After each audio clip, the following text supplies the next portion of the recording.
Okay, வாங்க கேமை start பண்ணலாம். இவர் யார்? சூனியக்காரி பொம்மை மாதிரி உட்காந்துக்கிறாரு.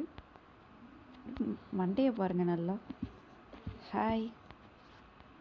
இது நாங்கள் ஜெயில் மாதிரி இருக்குது. இதுதான் மந்திரம் போல். ஜீ பூம்பா கதவுகள் திறக்கட்டும் அந்த மாதிரி இருக்குது. சரி, இது யார்? நல்லா ஒரு சிக்கன் ரைஸ் போடலாம் போல் பார்க்கும்போது. சார் நல்லா தூங்குறாரு போல், உறக்கத்தில் இருக்கார் போல். இவர் யார்? யாரோ வராங்க. யாரோ கொரட்டை விடுற சவுண்ட் கேட்குதுங்க.